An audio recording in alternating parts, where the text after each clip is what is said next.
क्या आपको पता है कि बहुत सारे लोग आरएसआई का इस्तेमाल पूरी तरीके से गलत तरीके से इस्तेमाल करते हैं। आज मैं आपको बताऊँगा कि किस तरीके से आरएसआई को सही तरीके से इस्तेमाल किया जाए।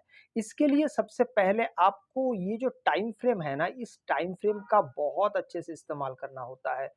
लोगों को एक कन्फ्यूजन रहता है कि हम किस प्रकार आरएसआई का इस्तेमाल सही टाइम फ्रेम के साथ करें ताकि हमें पूरी तरीके से एक बड़े मोमेंटम को कैप्चर कर पाएँ।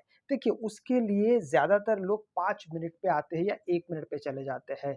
लेकिन अगर आप इस बीच में जो होता है ना 3 मिनट का टाइम फ्रेम, ये आपको बहुत सटीक तरीके से कार्यक्रम दिखा सकता है। इसके लिए सबसे पहले आप चले जाइए आरएसआई में, इंडिकेटर में आप आरएसआई को यहाँ पर फिक्स कर लीजिए। अब खेला शुरू होता है यहाँ से। हम लोगों को ज़्यादातर पता है कि ये आरएसआई अ, स्टाइल में हम चले जाते हैं। लोग अक्सर क्या करते हैं मैं आपको वो बताता हूँ। 70 पे जब आते हैं, लोगों को लगता है ये ओवरबॉट हो गया है। जब नीचे 30 पे जाता है तो लगता है ओवरसोल्ड हो गया है। इसी के बेस पे लोग इसको जज करते हैं। बस यही सबसे बड़ा एक गलत काम हो जाता है। देखिए, मैं आपको एक चीज़ यहाँ पर दिखा देता हूँ।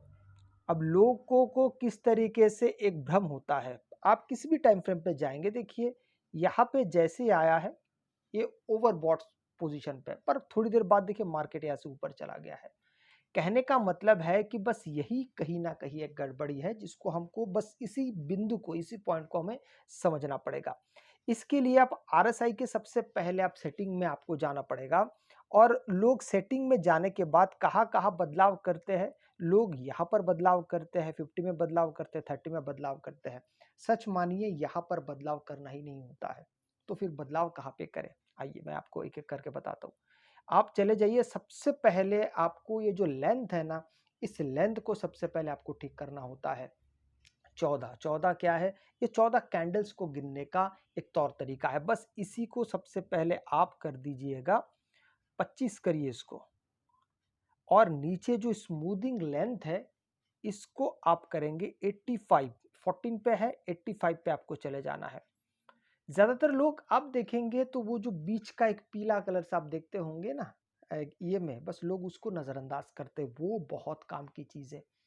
अब इसी को अगर आप ईएमआई में जाके इस्तेमाल करेंगे तो आपको वो चीज़ बहुत अच्छा ख़ास कुछ दिखाई नहीं देगा। अभी देखिए, स्टाइल में जाके हम स्मूथिंग ये ले और इसको आप कोई भी रंग दे सकते हैं। यहाँ पे हमने जैसा है हमने इसको ऐसा ही रखने की कोशिश की। आप इसको कोई दूसरा भी रंग दे सकते हैं, आपकी वो मर्ज़ी है, ठीक है? इसका रंग आप डिसाइड कर लीजिएगा। अब यहाँ पे आपको क्या-क्या देखना है, क्या-क्या समझना है। सबसे पहले तो ना अपने ज़हन से ओवरबॉट, ओवरसोल्ड पोज़ीशन को सबसे पहले निकाल दीजिए। ये एक बहुत बड़ा एक मिसकंसेप्शन है जहाँ पे हम अक्सर यहाँ पे ट्रैप हो जाते हैं। तो हमें क्या करना है, किस तरह से करना है? नंबर 1 दिन भर पड़े रहना है क्या? नहीं। आप मैक्सिमम 2 ट्रेड ले सकते हैं, पर उससे ज़्यादा मत लीजिएगा। लोगों को लगता है कि हम अगर दिन भर बैठेंगे, जहाँ-जहाँ ओवरबॉट, ओवरसोल्ड पोज़ीशन आएगा, हम वहाँ से खरीदेंगे, वहाँ से बेच देंगे, तो हमारा प्रॉफ़िट 2, 4, 10 गुना बढ़ जाएगा। हम यही गलती करते हैं। एक बात याद रखिएगा, ऐसा कोई भी इंडिकेटर अब तक बना नहीं है, जो आपको पूरे 24 घंटे आप किसी भी मार्केट में चले जाइए या फिर आप भारतीय मार्केट में रहें, तो आपको बिल्कुल सटीक जानकारी के साथ आपको ट्रेड दे, ऐसा हो नहीं सकता। तो इसके लिए सबसे पहले आपको निर्धारित करना पड़ता है कि आपके कितने ट्रेड्स आपके लिए सबसे अच्छे हैं। तो मैंने जो यहाँ पे एक आंकलन किया है, हमारे लिए सबसे अच्छा 2 ट्रेड होता है। शुरुआत के 2 ट्रेड काफ़ी है, उसके बाद आप उसके पीछे और मत जाइए। तो सबसे पहले हमको यहाँ पे देखना क्या-क्या है। टाइम फ्रेम मैंने आपको बता दिया है। ये जो ईएमआई जो मैंने आपको ये बताया है ना 85 स्मूथिंग ईएमआई, ये बहुत काम की चीज़ है। कैसे मैं आपको एक-एक करके समझाता हूँ। आप अगर यहाँ पर देखेंगे, मैं आपको एक चीज़ अभी करके दिखाता हूँ। एक मैं ईएमआई लेके बताता हूँ आपको, ठीक है? आप कहेंगे तो वो तो हम डायरेक्ट ही उसके लिए हमें फिर आरएसआई का इस्तेमाल करने की क्या आवश्यकता है? बिल्कुल सही बात है।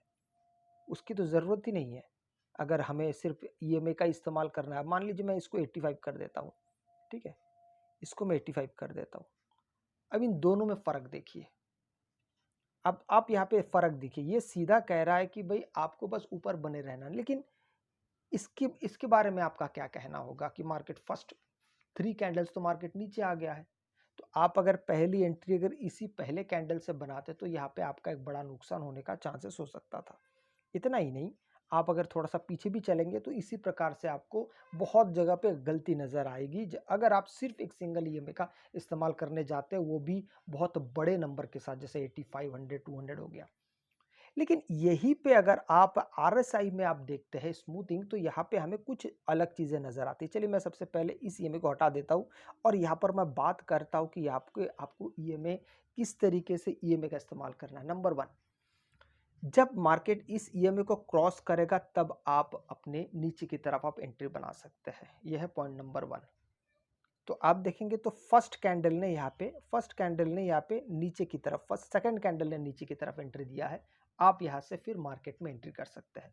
हमें बस इंतजार करना होगा कि कब हमें ईएमए क्रॉस मिलता है। उससे पहले आप मार्केट में बहुत जल्दबाजी मत करिएगा और ये प्रयास के साथ तो हो ही जाएगा। अब देखिए, फिर थोड़ी देर बाद फिर मार्केट रहता है, धीरे-धीरे यहाँ से बुलिश होना शुरू होता है और फिर यहाँ तक आता है। यहाँ पे आके मार्केट दोबारा यहाँ पे बुलिश हो गया और इस ईएमए को क्रॉस कर गया। अब यहाँ से बड़ी चीज़ है, जैसी मार्केट यहाँ से क्रॉस किया, अब देखिए यहाँ से धीरे-धीरे ऊपर। हालाँकि ये ओवरबॉट पोज़ीशन पे गया नहीं है अभी तक, ना ही हम उसके बारे में बातचीत कर रहे हैं। लेकिन अब आप देखिए, धीरे-धीरे मार्केट ही ऊपर की तरफ जा रहा है, ऊपर की तरफ जा रहा है, इसके ऊपर ही मार्केट है।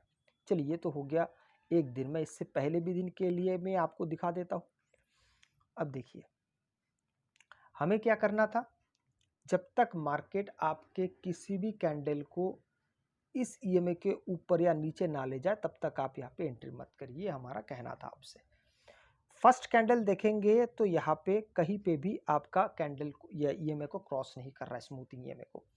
अब यहाँ से हम देखते हैं कि मार्केट एक जगह, अगर आप थोड़ा सा यहाँ पे ध्यान देंगे तो मार्केट ने यहाँ पे एक सिंगल कैंडल के साथ मार्केट यहाँ पे ब्रेकआउट दिया है। सिंगल कैंडल है वो, दो नहीं है। हमको कम से कम 2 कैंडल का वेट करना होता है।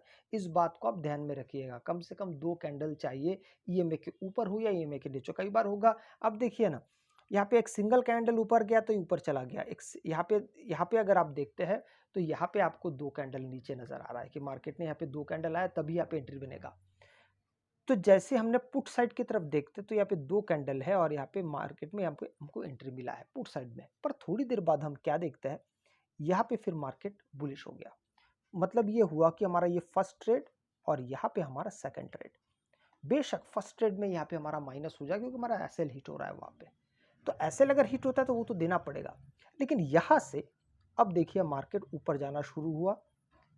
हालांकि ये बिल्कुल भी ओवरबॉट पोजीशन पे अभी तक पहुंचा नहीं है, लेकिन मार्केट अपसाइड में ही है। धीरे धीरे धीरे ऊपर जाते जाते बस यहाँ पे फिर आके मार्केट ने नीचे का ट्रेड दिया है। फिर भी आप देखेंगे तो वहां से काफी ऊपर तक चला गया है। तो ये हो गया बस हमारा, जब मार्केट ने हमको एसएल दे दिया हम वहां से निकल जाएंगे। दिन में केवल 2 ट्रेड। इससे पहले देखते हैं। अब देखिए यहाँ पे ये फर्स्ट कैंडल आप देखिए तो ये फर्स्ट कैंडल मार्केट में काफ़ी गैप अप ओपन हुआ था, आपको याद होगा 18 तारीख को। तो इतने बड़े गैप अप ओपन होने के बाद कहीं पे भी मार्केट ने इस ईएमए को क्रॉस नहीं किया तो आराम से बैठिए, जब क्रॉस करेगा तभी देखा जाएगा। अब देखिए यहाँ पे इस जगह से हमको एक ट्रेड मिलता है, ये जो जगह है यहाँ पे हमको ट्रेड मिला नीचे के साइड जाने का। अब वहां से फिर मार्केट धीरे धीरे धीरे आप देखेंगे तो यहाँ से फिर मार्केट दोबारा ऊपर गया था, पर हमको ईएमए कह रहा है कि आपको नीचे ही बने रहना है। फिर देखिए थोड़ी देर बाद फिर मार्केट धीरे धीरे नीचे चला गया। कब तक नीचे रहा, जब तक मार्केट बंद नहीं हुआ तब तक वो नीचे ही था। कहने का तात्पर्य क्या है कि मार्केट में जब तक आप इन सब चीज़ों का इस्तेमाल पूरी तरीके से देखिए, कहते हैं ना कि एक ही चीज़ का इस्तेमाल, एक हथियार का इस्तेमाल विभिन्न जगहों पे किया जा सकता है। उसी प्रकार से एक ही आरएसआई है, पर उसके अंदर के एलिमेंट्स को पकड़ के, देख के, सुन के, समझ के आप उसके बहुत सारे आयामों को निकाल सकते हैं, डायमेंशंस को निकाल सकते हैं। यहाँ पर अगर आप देखेंगे 19 तारीख की अगर मैं बात करता हूँ तो फर्स्ट कैंडल इसके ऊपर ही है, धीरे धीरे धीरे मार्केट यहाँ से नीचे आया तो आप यहाँ से एक बार एंट्री बना सकते हैं। पर थोड़ी देर बाद ही हमको दिखता है कि मार्केट यहीं पे फिर बुलिश हो गया। 19 तारीख की मैं बात कर रहा हूँ, फिर आप यहाँ पे बने रहिए। अब देखिए धीरे धीरे धीरे फिर मार्केट ऊपर चढ़ने लगा और फाइनली यहाँ पे आके मार्केट ने आपको एसएल आपका हिट करवाया है लगभग 960 के आसपास। लेकिन आपका ट्रेड बना कहाँ से था, अगर आप वो देखेंगे तो ये लगभग 180 के आसपास आपका ट्रेड बन रहा है। आप देखिए इस जगह पे 24,880 24,890 के आसपास आपका ट्रेड बन रहा है। तो भी यहाँ पे 2 ट्रेड लेने के बावजूद भी आप यहाँ पे प्रॉफिटेबल रहने वाले हैं। कहने का मतलब है जब आप इन सब चीज़ों को थोड़ा बहुत पूरी तरीके से समझने की कोशिश करेंगे तभी जाके, और एक बात है, प्रैक्टिस से ही आपका ट्रेड बनेगा, प्रैक्टिस से ही आप पारंगत हो सकते हैं। अगर आपको वीडियो अच्छा लगे लाइक शेयर सब्सक्राइब जरूर कीजिएगा। आपसे मैं अगले वीडियो मिलता हूँ, तब तक के लिए जय हिंद।